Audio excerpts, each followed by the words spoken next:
Well, good evening. We're going to continue our study through the book of Genesis. And tonight we're going to pick up again in Genesis 44. We'll be in Genesis 44. So let's pray as we start. Our Father, thank you so much for this evening. Thank you for the chance that we have to be together in person and virtually, but to have the opportunity to look at your word together. And I pray that you would speak to us as we consider the lives of the patriarchs and we consider the things that you have for us in watching how their lives unfolded. Lord, I ask that you would bless the reading of your word and bless our understanding. In Jesus' name, amen. All right. So last week we were starting in Genesis 44, and we get about halfway through. What we saw in Genesis 44 was that Joseph had somewhat set up a trap for his brothers in compelling them to bring Benjamin. And I think he really was looking to see if the personalities of his brothers had matured. If they were treating Benjamin as terribly as they had treated him when he was with them.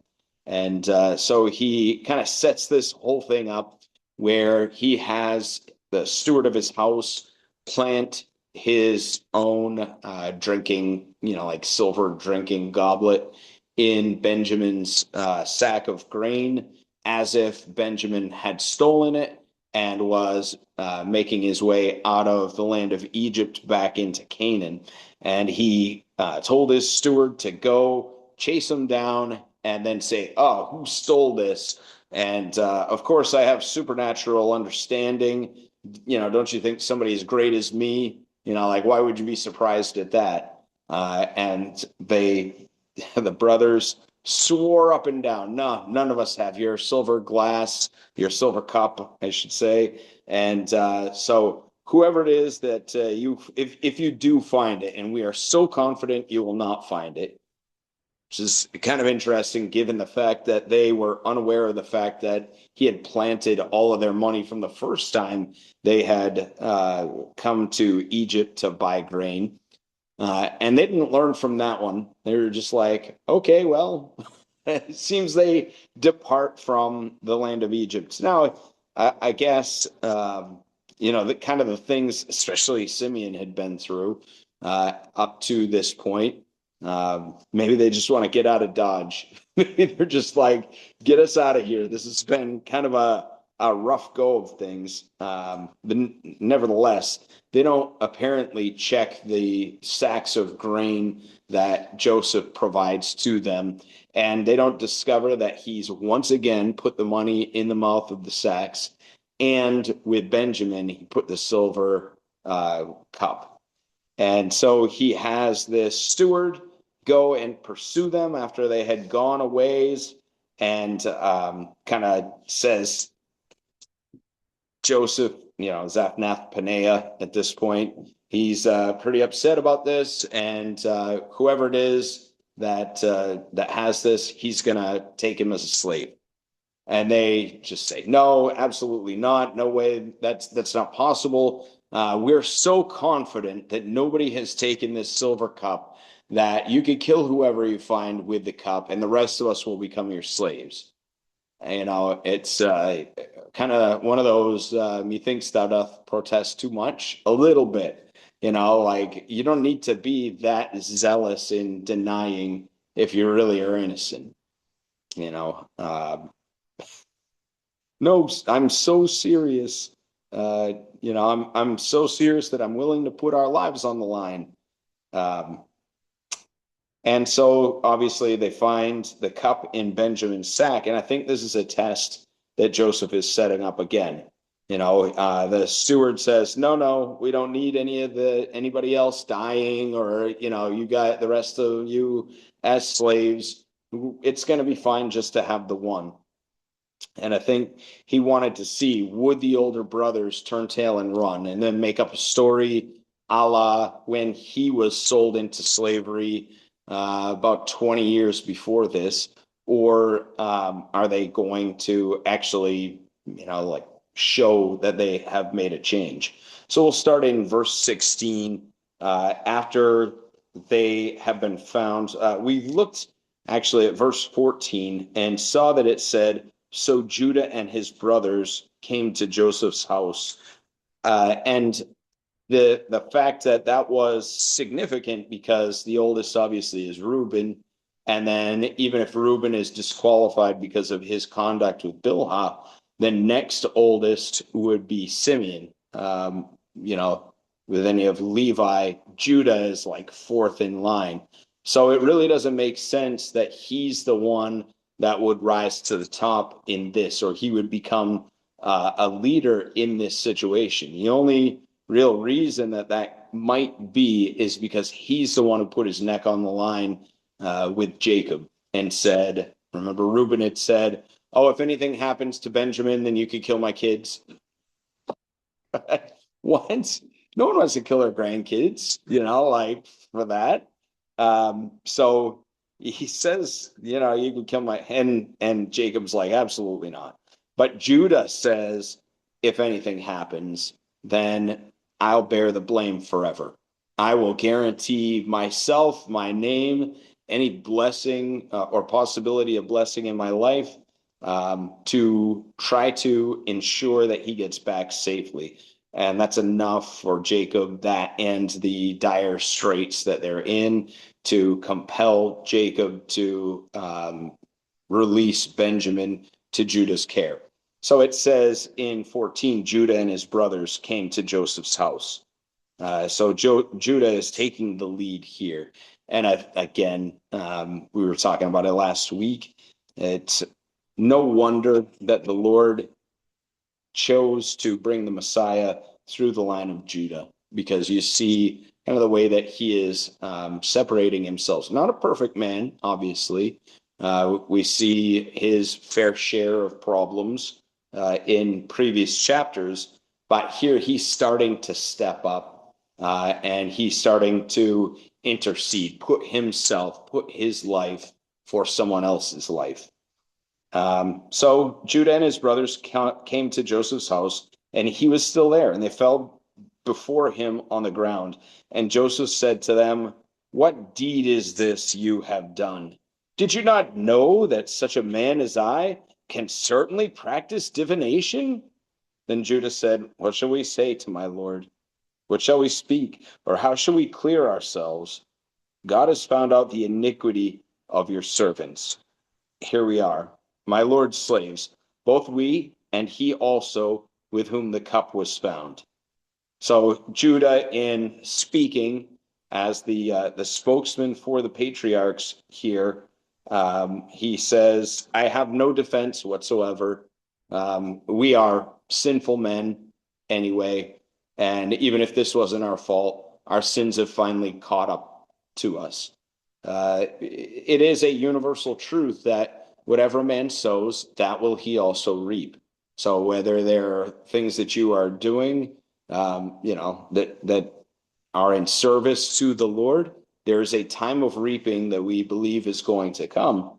Also, if we disobey, then there is a reaping that comes beyond that. It's just like sowing seed, everything that you do.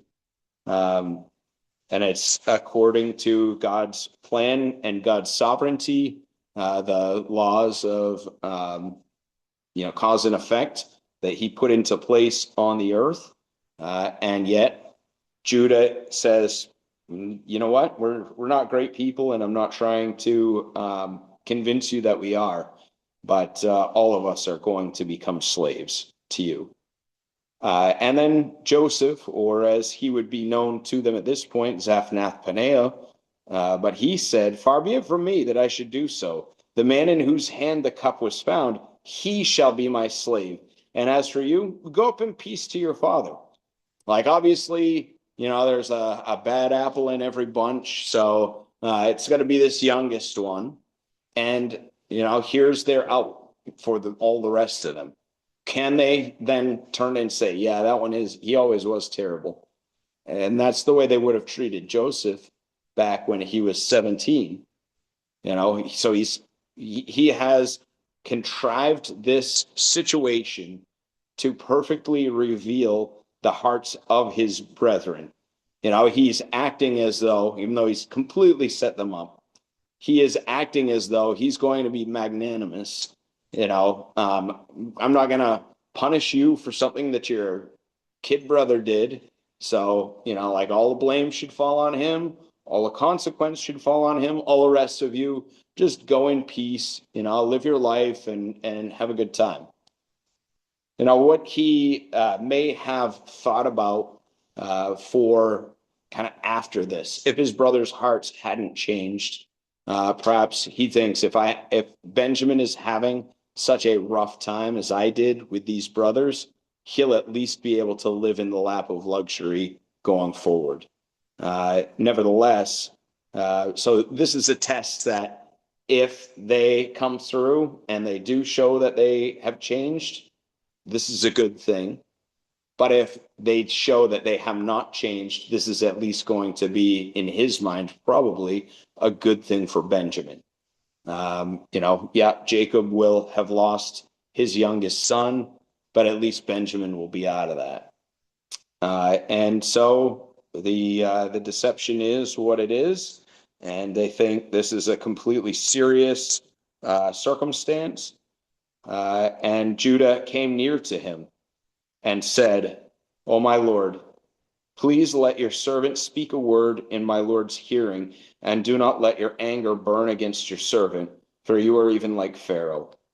My Lord asked his servant, saying, "Have you a father or a brother?" And we said to my Lord, "We have a father, an old man, and a child of his old age who is young. His brother is dead, and he alone is left of his mother's children, and his father loves him." So see the posture that Judah is taking before this man who he sees as, like rightly having authority over the most prosperous and probably most powerful nation in this area. Though they are the family of promise, he takes a posture of humility before him. Kind of, I know when I'm licked. And so he tries to assuage him, tries to get him, I hope you're not angry that I'm going to ask you about this, or that I'm going to put things in this way. It's kind of reminiscent of Abraham when he is talking with the Lord about Sodom and Gomorrah. Remember the way that he says, "Let not my Lord be angry." And he kind of negotiates from a position of humility. It seems as though Judah at least has enough sense to use that kind of a posture with Zaphnath Paneah.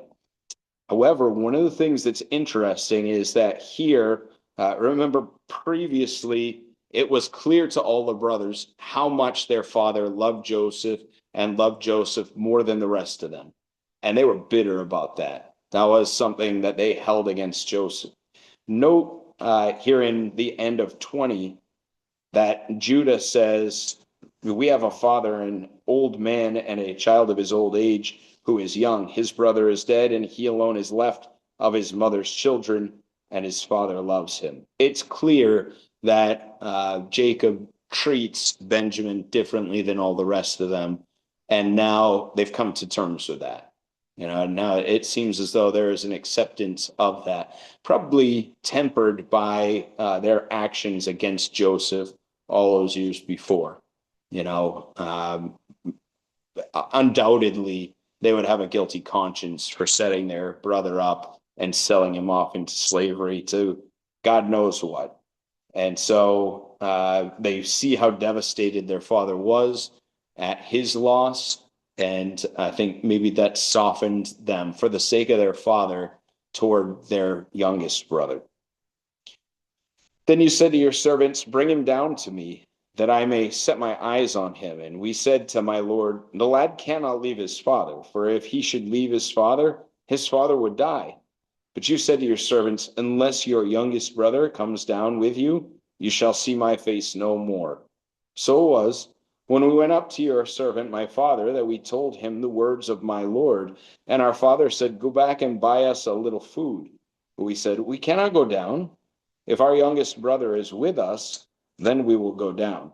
For we may not see the man's face unless our youngest brother is with us. Then your servant, my father, said to us, you know that my wife bore me 2 sons, and the one went out from me, and I said, surely he is torn to pieces, and I've not seen him since. But if you take this one also from me, and calamity befalls him, you shall bring down my gray hair with sorrow to the grave. So Judah is continuing to relay to Zaphnath-Paneah why this is, there needs to be a perspective that this is an outstanding circumstance. Now, therefore, when I come to your servant, my father, and the lad is not with us, since his life is bound up in the lad's life, it will happen when he sees that the lad is not with us that he will die. So your servants will bring down the gray hair of your servant, our father, with sorrow to the grave. For your servant became surety for the lad to my father, saying, if I do not bring him back to you, then I shall bear the blame before my father forever. Now, therefore, please, let your servant remain instead of the lad as a slave to my Lord, and let the lad go up with his brothers. For how shall I go up to my father if the lad is not with me? Lest perhaps I see the evil that would come upon my father. So for the love of the father, the son, Judah, is willing to sacrifice himself to redeem Benjamin, the youngest brother. Judah, again, in a way, foreshadowing the work of Christ. That he would put himself, that he would take the punishment for what seems to be the sins of Benjamin in order to redeem him and restore him to the Father. So it says, starting in 45:1, then Joseph could not restrain himself before all those who stood by him, and he cried out, make everyone go out from me. So no one stood with him while Joseph made himself known to his brothers. He's had enough of the charade. He sees that there's a difference, especially in Judah. It softens his heart. It reassures his mind. And so he makes himself known in discretion to his brothers. But as discreet as he can, it says in verse 2, and he wept aloud, and the Egyptians and the house of Pharaoh heard it. There's a couple of things to consider when it says that they hear this. One is, were they ear to the door?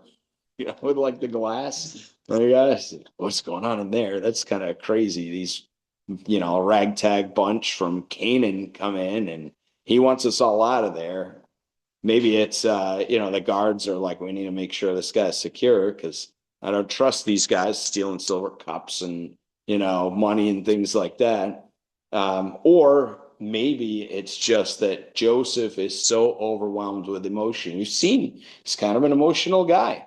This isn't the first time that we've seen him weep. This is not the last time we're going to see him weep.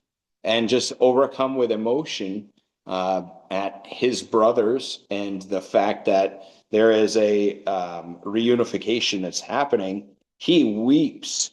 And there's no way, as much as he's trying to conceal it, there is no way to really conceal his emotion. And I'm sure if you were in a similar circumstance, you'd feel the same way.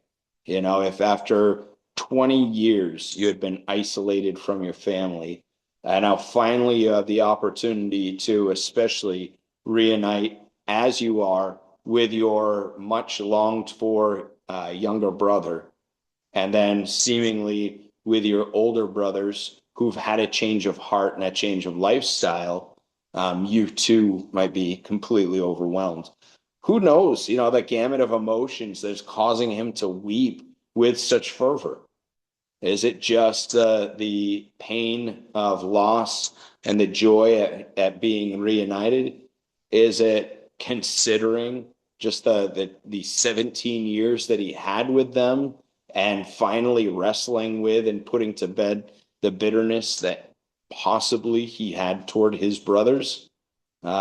Is it that, I mean, blessed are the peacemakers, and there is just such a joy that comes with finally being able to be reconciled and to reconcile others to yourself after a period of separation. Nevertheless, whether it's any of those, whether it's all of those in combination, he weeps, and he weeps aloud, and the Egyptians in the house of Pharaoh hear it.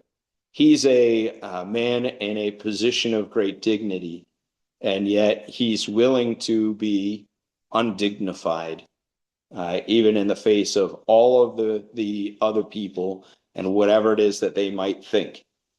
The Egyptians in the house of Pharaoh heard it. Then Joseph said to his brothers, I am Joseph. Does my father still live?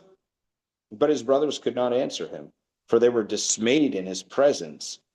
And Joseph said to his brothers, please come near to me. So they came near. So can you imagine, like, the person that you probably have dwelt on, that you burned them the worst in your life, you undoubtedly had a guilty conscience about for decades, and you realized for almost 2 decades before you betrayed them in the most significant way, you had really been mean to this kid. Can you imagine discovering that he holds your freedom, your prospect of life, your prospect of safety in his hand? Oh, how the tides have turned.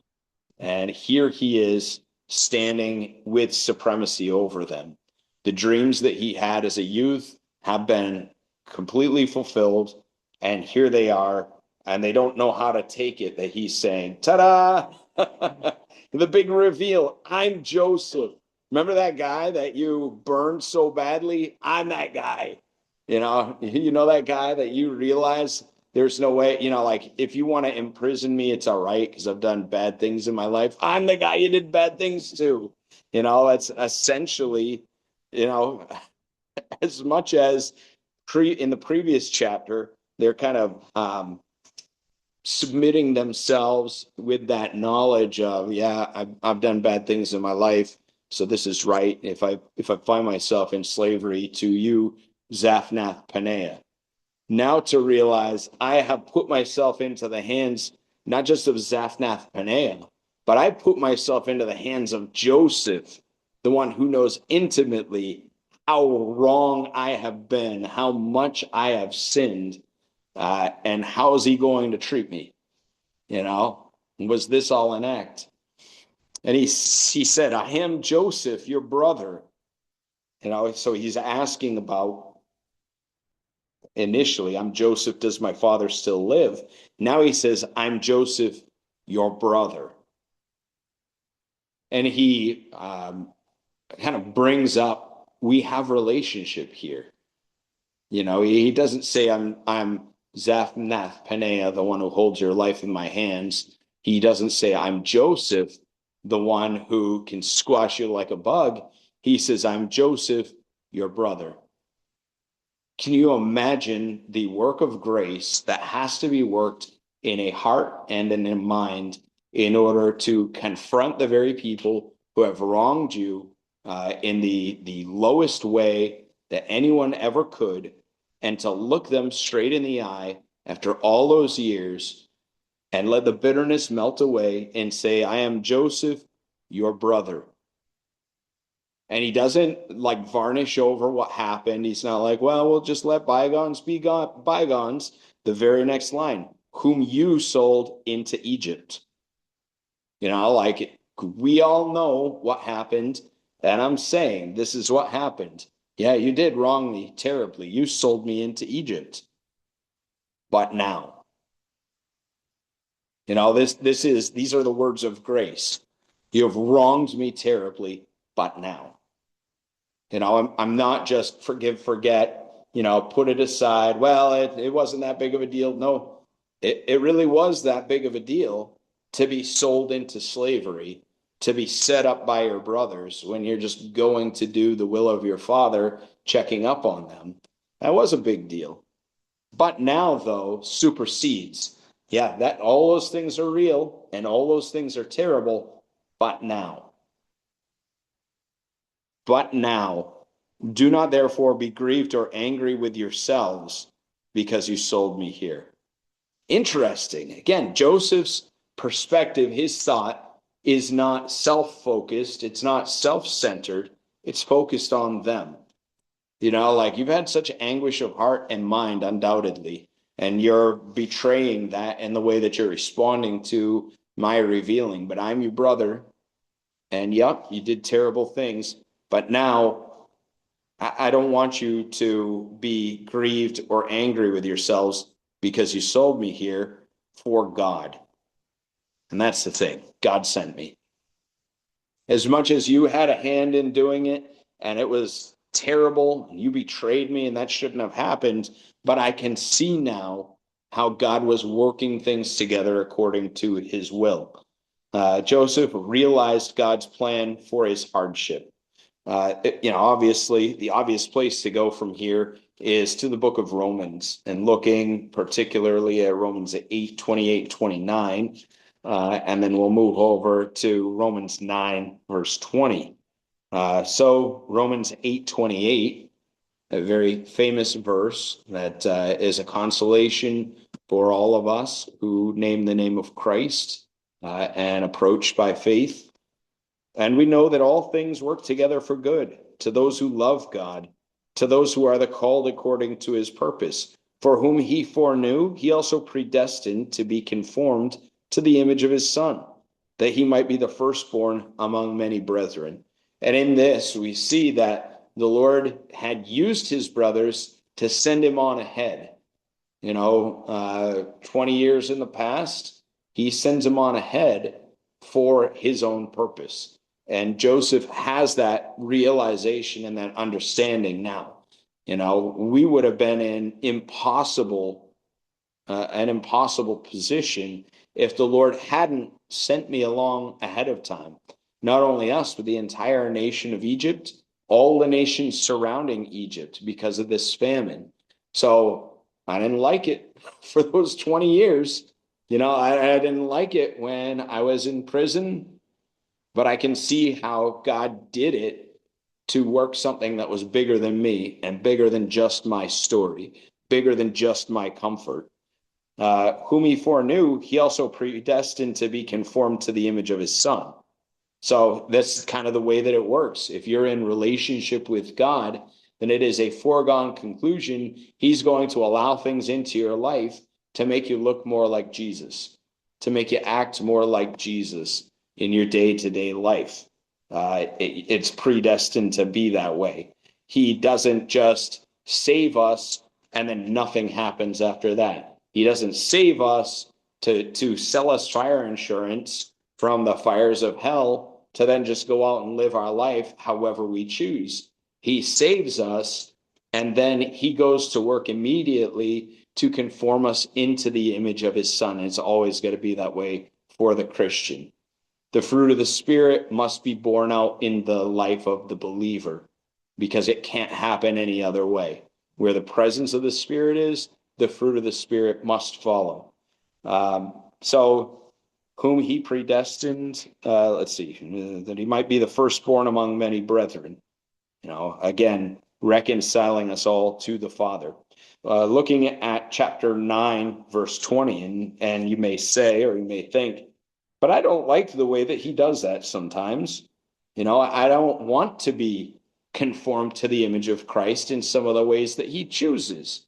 It really was unfair for him to, like if Joseph takes this perspective that, it was God who really wanted me in slavery, you may say, well, that's not really fair. That's not really right of God to, want that to happen or, somehow have this set up this way.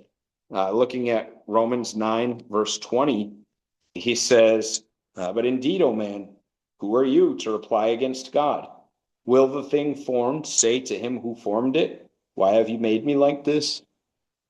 We may feel like we know what's best for our life. And oftentimes I think we would believe that comfort is what's best for our life. Luxury is what's best for our life. The goodwill of others is what's best for our life. And yet, if the Lord is leading and guiding us, and if hard times come, who are we to say, God, I know better than you? I can sit in judgment of what you're doing. In my devotions, I'm reading through the book of Job, and this is part of Job's wrestling. His friends, his first three friends who come are just like, well, obviously you're going through terrible times because you're a terrible guy. None of us knew it, but really, the truth is coming out now. You wouldn't be suffering so badly if you weren't such a terrible guy. They couldn't really see how, in the wisdom of God, he could allow somebody who is serving him to suffer. That there might be a purpose that God has for Job's life beyond riches and luxury and comfort. So sometimes that's what we feel, that the ultimate end is my promotion, my comfort, my wealth, my satisfaction.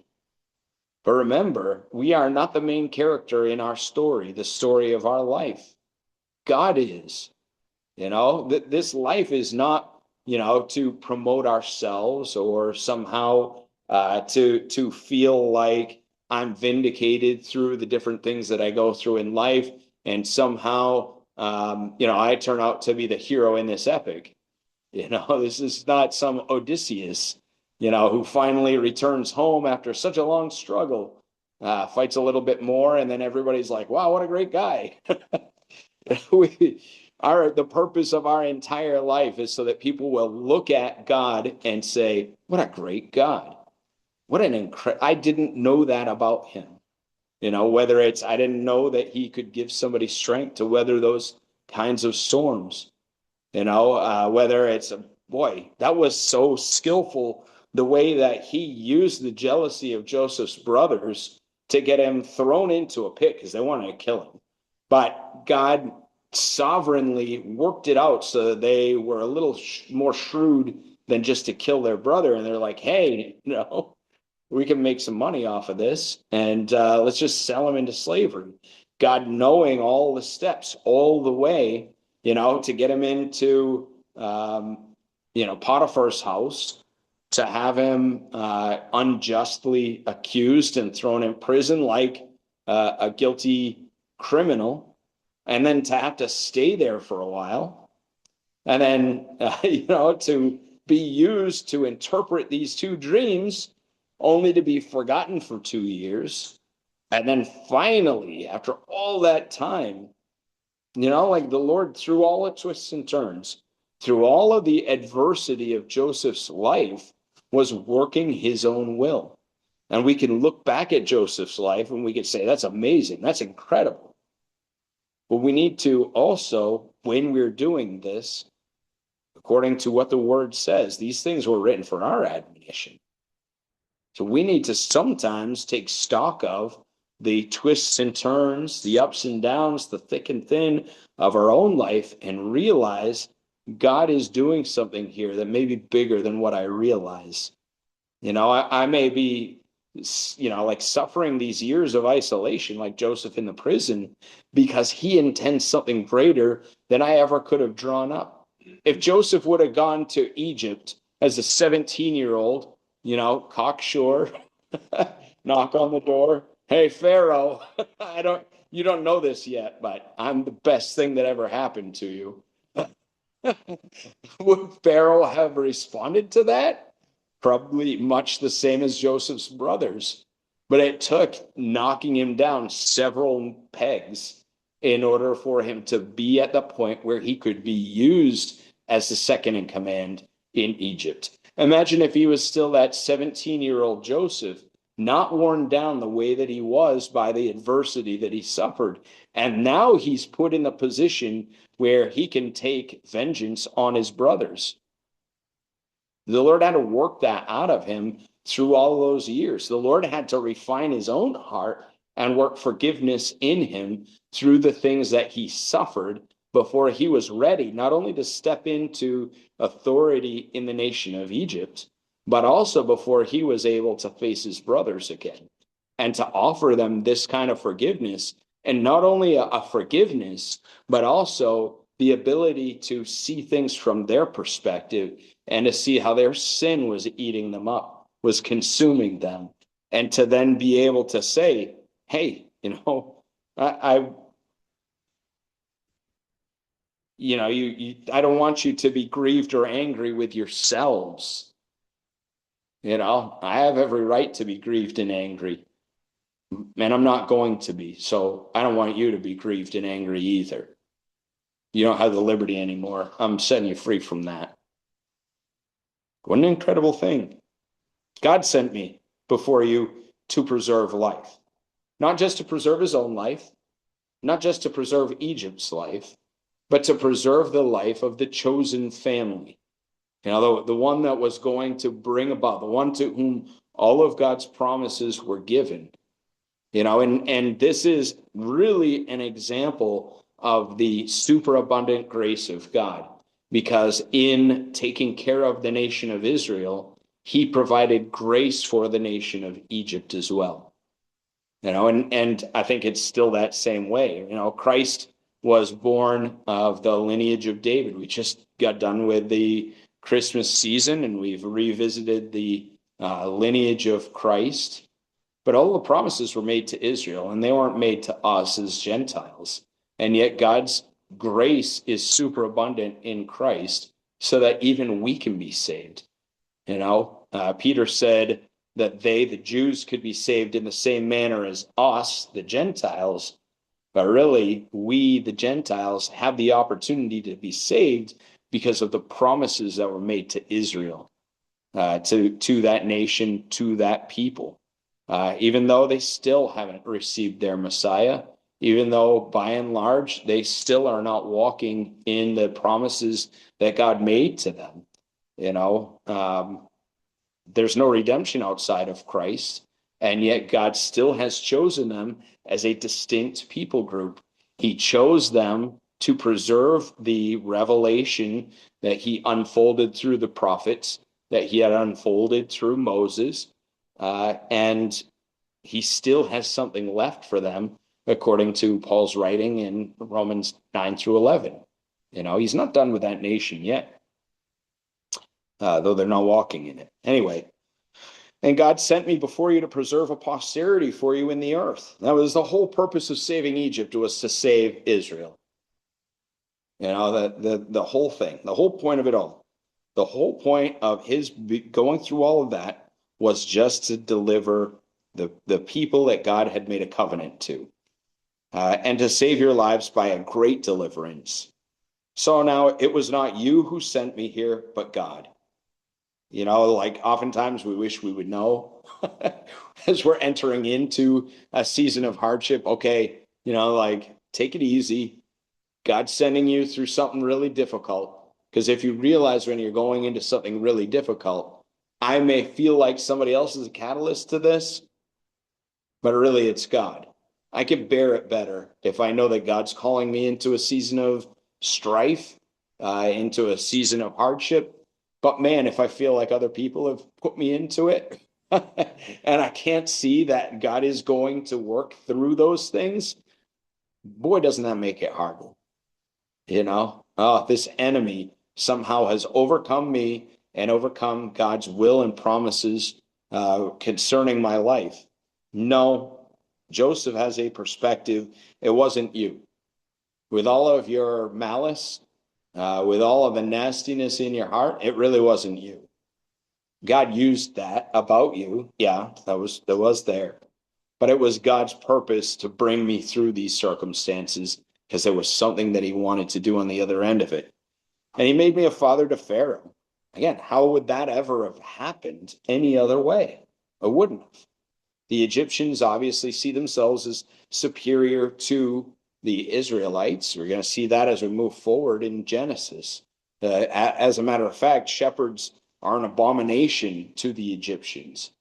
So how else would God have set Joseph up to be, as Joseph says, a father to Pharaoh, if it wasn't for that. And Lord of all his house, and a ruler throughout all the land of Egypt. Hurry and go up to my father and say to him, thus says your son Joseph. Can you imagine how like incredible that would be after all that? You'd have to like do a double take. Wait, I don't think that I heard you correctly. My son he's dead. He was torn apart by wild beasts. Can you imagine what it would take to convince a man who, for decades now, has lived with the grief and the shadow? My son is dead. He was taken from me at an early age, and to have to deal with that.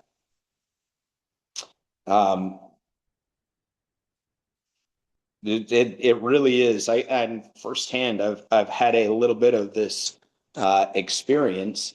My mother was born in Germany, and she was, as far as we can tell, the oldest of her siblings. And she was given up for adoption before any of her siblings have any recollection or knowledge. I don't know if any of them were even born at that point. Maybe one, maybe two of them, but would have been in infancy and toddler at best. And she was given up to a soldier who had served in Korea, and kind of bounced around and settled in Bangor, and gone through all these different things. But the siblings were never told about her. When I finally tracked them down, I only had like a few pages of adoption paperwork to go with, but through the German government, when I finally tracked them down, I get to that moment where I've got names and I've got like an idea of roughly geographically where they could be in the United States. And I start dialing those numbers. When my Uncle Jerry picks up, then I'm like, now how do I convince him that I'm not like, there's no ulterior motive. I'm not trying to deceive anybody or anything like that. Like, how do you convince somebody who is very sure that a certain order of events is so about their life, and then to realize there's something entirely different? Apparently, my grandmother had never told them about the existence of my mother. They had no recollection, and she never talked about my mother at all. And so it came as quite a shock. And I had to try to like figure out, how do I convince this guy? How do I talk to him? And let him know. So the same kind of thing. Hurry up, go to my father and say to him, thus says your son Joseph. Like, all kinds of circuit breakers are going to be tripping. All kinds of fuses are going to be burning out. And like, wait a second. No, that's not reality. God has made me, not only is your son Joseph saying something, presumably now back from the dead, but he is saying, God has made me Lord of all Egypt. Whoa.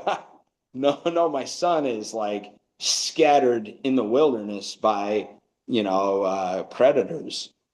But now you're telling me he's actually like the second most powerful man in the world? Like, imagine what that would do to Jacob's heart and mind to hear that. God has made me Lord of all Egypt. Come down to me. Do not tarry. You shall dwell in the land of Goshen, and you shall be near to me, you and your children, your children's children, your flocks and your herds, and all that you have. There I will provide for you, lest you and your household and all that you have come to poverty, for there are still 5 years of famine. So talking and also telling him, hey, I know that Esau had told you come and kind of live near him. Now I'm telling you, leave the land of promise and come to me in Egypt, a place where you have been previously commanded, do not go there. So this is the message that Joseph sends. Things are going to be bad for another 5 years at least. You got to leave the land of promise, and you're going to come and live with me. And behold, your eyes and the eyes of my brother Benjamin see that it is my mouth that speaks to you. So you shall tell my father of all my glory in Egypt and of all that you have seen, and you shall hurry and bring my father down here. Then he fell on his brother Benjamin's neck and wept. And Benjamin wept on his neck. Like finally it's sinking in. Wow, this really is true. This really is my brother and my long lost brother, my long lost relative. And I didn't even think that was possible. Remember, Benjamin wasn't in on it.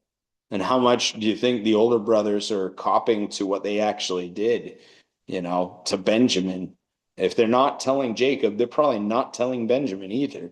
So he lives with this, shadow over him all of his life. I got to protect this guy. I got to wrap him in bubble tape because he's all I have left of the one wife that I truly ever loved. And now to find out, my older brother does live, and the Lord was the one. He initially was somewhat wrapped in bubble wrap, but now, like he went through all this adversity, and look at how the Lord delivered him. Moreover, he kissed all his brothers. The grace in this verse, he kissed, he greeted them, like in a warm way, all his brothers, and wept over them. And after that, his brothers talked with him. They're just dumbfounded. There's just, what are the words that you could use at a time like this? And then finally, like things start to kick back on, the computer is restarted, and okay, now they can try to get a grasp on this. Now, the report of it was heard in Pharaoh's house, saying, Joseph's brothers have come. So it pleased Pharaoh and his servants well. And Pharaoh said to Joseph, say to your brothers, do this. Load your animals and depart. Go to the land of Canaan. Bring your father and your households and come to me. I will give you the best of the land of Egypt, and you will eat the fat of the land. Going from the leanness of where they were, now being offered the fat of the land. Now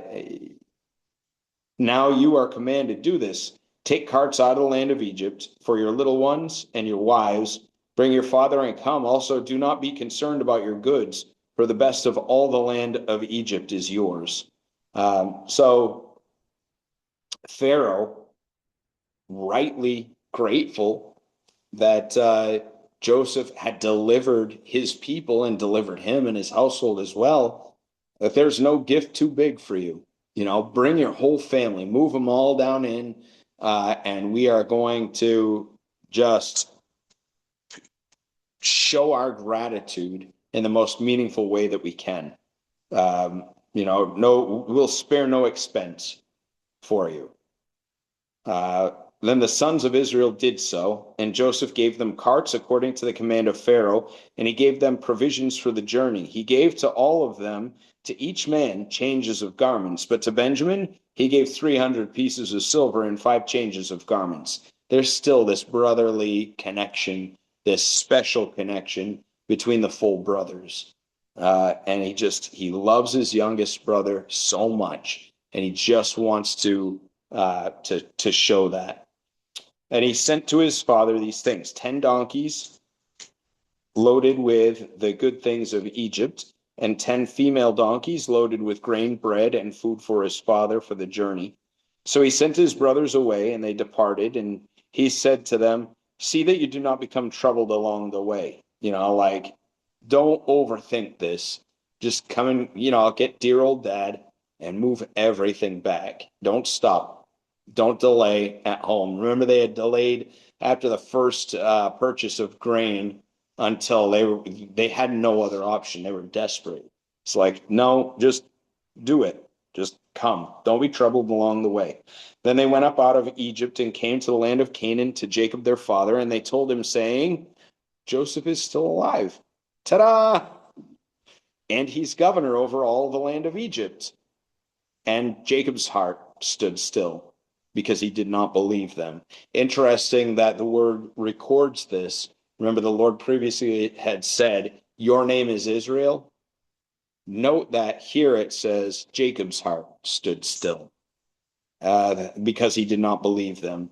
There's still this war between Jacob/Israel of being governed by God, or still being that, dirty, sneaky thief, that heel catcher, that Jacob. I don't, this is like, and again, all the fuses, all the circuit breakers, and we can, understand, wait a second, I have lived under this for 20 years, and now you're telling me everything that I've been mourning, it was for no real reason at this point. Yeah, I was separated from my son, but he's still alive and I can see him. When they told him all the words which Joseph had said to them, and when he saw the carts which Joseph had sent to carry him, the spirit of Jacob their father revived. Again, still says the spirit of Jacob, looking at the possessions, looking at the material things, then the spirit of Jacob revives. But look at verse 28 here. What does it say? Then Israel said, there's like it seems like a process of, realizing what's happening here and what has happened. Then Israel said, it is enough. Joseph, my son, is still alive. Though I'm not seeing it, I'm going to trust, based on what I can see, that he is alive. What you're saying is true. I will go and see him before I die. Chapter 46. So Israel took his journey with all that he had and came to Beersheba. Remember, this is a place where he has previously made covenants. So he returns to this place on his way to Egypt, and he stops and offered sacrifices to the God of his father Isaac. And we have here in verse 1 the name that is used, or the word that is used for God here, is Elohim. So remember, that is a plural form that's used. The I am Elohim, that denotes this is a plural gods in this mysterious way. So the God of his father Isaac, then God, and again, this word here is Elohim in the Hebrew again, spoke to Israel in the visions of the night and said, Jacob, Jacob. And he said, here I am. I wonder if he's saying, Jacob, Jacob, and again saying, how are you acting right now? How's your heart and your mind? I have done miraculous and marvelous things for you, and you're still doubting to walk in all the promises that I'm fulfilling before you right now. So he said, I am God, the God of your father. And in this one, he uses El and Elohim. So the singular form along with the plural. We see that right at the beginning of Genesis as well, as there's this mystery of the 3 in 1 that isn't fully realized or understood in the Old Testament, the Old Covenant, but we come to understand it more fully in the New Covenant, in the New Testament. Nevertheless, there are always these clues throughout Scripture of who he is. I am God, the God of your father. Do not fear to go down to Egypt, for I will make of you a great nation there. So I'm going to use your time in Egypt as part of my fulfillment of my covenant to you. We'll see that more next week as we look at what happens when he does go down. Nevertheless, he says, I will go down with you to Egypt, and wherever the presence of the Lord is, we can follow him. And if the Lord is like, I'm not just going to be confined to the promised land, my relationship with you is not just going to be based here geographically, but I'm going to go with you. We have a relationship even when you're not in the promised land. That's going to provide quite a bit of comfort for Jacob. And I will also surely bring you up again, and Joseph will put his hand on your eyes. So he makes this promise. I will, I will go down with you and I will bring you up again.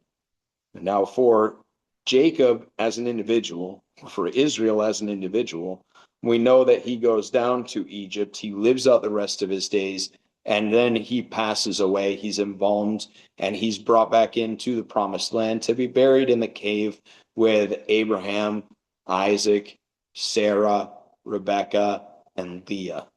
So we know that that happens. But I think also he's speaking nationally of the nation of Israel, according to the covenant. They're going to be brought down into the land of Egypt, and it's going to be like 400 years before they come out of there. But as surely as they go down, he has made promises to them concerning the land that they're to inhabit, that this is the promised land, and he's giving it to Israel and his descendants after him forever. And so I'm bringing you here. It's going to be for a period of time, and I will bring you up again. And Joseph will put his hand on your eyes. Then Jacob arose from Beersheba, and the sons of Israel carried their father Jacob, their little ones, and their wives in the carts which Pharaoh had sent to carry him. So they took their livestock and their goods, which they had acquired in the land of Canaan, and went to Egypt. Jacob and all his descendants with him, his sons and his sons' sons, his daughters and his sons' daughters, and all his descendants he brought with him to Egypt. So he didn't leave anyone behind. He didn't leave anything behind. The Lord now, having said, go to Egypt, he completely obeys. This is where you want me to go. I'm going, and I'm not leaving anything behind. Now these were the names of the children of Israel, Jacob and his sons who went to Egypt. Reuben was Jacob's firstborn. The sons of Reuben were Hanok, Palu, Hezron, and Carmi. The sons of Simeon were Jemuel, Jamin, Ohad, Jachin, Zohar, and Shaul, the son of a Canaanite woman. The sons of Levi were Gershon, Kohath, and Merari. The sons of Judah were Onan, Shelah, Perez, and Zerah. But and Onan died in the land of Canaan. The sons of Perez were Hezron and Hamul. The sons of Issachar were Tola, Puva, Job, and Shimron. The sons of Zebulun were Sered, Elon, and Jaliel. These were the sons of Leah, whom she bore to Jacob in Padan Aram, with his daughter Dinah. All the persons, his sons and his daughters, were 33. Interesting, she's the first one that's named here. And again, I think though she wasn't the wife that Jacob had chosen, she's the one that God had chosen because she's the one that the Messiah would come through. And so she's listed here first. The sons of Gad were Ziphion, Haggai, Shunai, Esben, Eri, Erodai, and Areli. The sons of Asher were Jimnah, Ishua, Isui, Beriah, and Sarah, their sister. And the sons of Beriah were Heber and Malchiel. These were the sons of Zilpah, whom Laban gave to Leah his daughter, and these she bore to Jacob 16 persons. So everybody pertaining to Leah, whether it's through surrogacy or whether it's through direct birth, are listed first. The sons of Rachel, Jacob's wife, were Joseph and Benjamin. And to Joseph in the land of Egypt were born Manasseh and Ephraim, whom Asenath, the daughter of Potipharah, priest of On, bore to him. The sons of Benjamin were Bela, Becher, Ashbel, Gera, Naaman, Ehi, Rosh, Mupim, Hupim, and Ard. So, lest you think of Benjamin as being some little kid, he has a number of kids of his own at this point. He is a patriarch in his own right at this point. He has sons enough. These were the sons of Rachel who were born to Jacob, 14 persons in all. The son of Dan was Hushim. The sons of Naphtali were Jaziel, Gunai, Jezer, and Shillem. These were the sons of Bilhah, whom Laban gave to Rachel, his daughter, and she bore these to Jacob, 7 persons in all. So again, the natural born sons of Rachel are listed first, and then the surrogate sons are listed after that. But all those are seen as pertaining to Leah first and then Rachel afterward. The fact that there was a surrogacy involved, still they're named with those matriarchs. All of the persons who went with Jacob to Egypt, who came from his body, besides Jacob's sons' wives, were 66 persons in all. And the sons of Joseph who were born to him in Egypt were 2 persons. All the persons of the house of Jacob who went to Egypt were 70. Then he sent Judah before him to Joseph to point out before him the way to Goshen. And they came to the land of Goshen. So Joseph made ready his chariot and went up to Goshen to meet his father Israel. And he presented himself to him and fell on his neck and wept on his neck a good while. And that probably is some understatement, that he wept on his neck a good while. Finally, the reunion is complete. They're all together. All the nation of Israel has moved to Egypt. And the Lord has led them. And in verse 30, and Israel said to Joseph, again, that name Israel, governed by God, now let me die, since I've seen your face, because you're still alive. Now I'm so overjoyed. Things cannot get better than this moment. The victory of this moment, the joy of this moment, let me die. I feel like I've died and gone to heaven because I finally get to see you, my son that I've longed for all of this time. We'll stop there for tonight, and next week we'll pick up there in the end of chapter 46 and see how far we can go. Let's pray. Our Father, thank you so much for your word and the truth of your word, the sweetness of your word, the way that you're the accounts in your word line up with different things that we experience in our life. And as much as you were faithful to them, you'll be faithful to us. And as much as you brought Joseph through times of trial, and as much as you brought the other patriarchs through the times of condemnation and guilt and shame, and you dealt with that at the end. So, Lord, these are examples for us that you bring us through adversity, but you also bring a reconciliation according to your plan. So I pray, Lord, that you would continue to work in us and cause us to follow you more closely. I ask it all in Jesus' name. Amen. Grace and peace to you.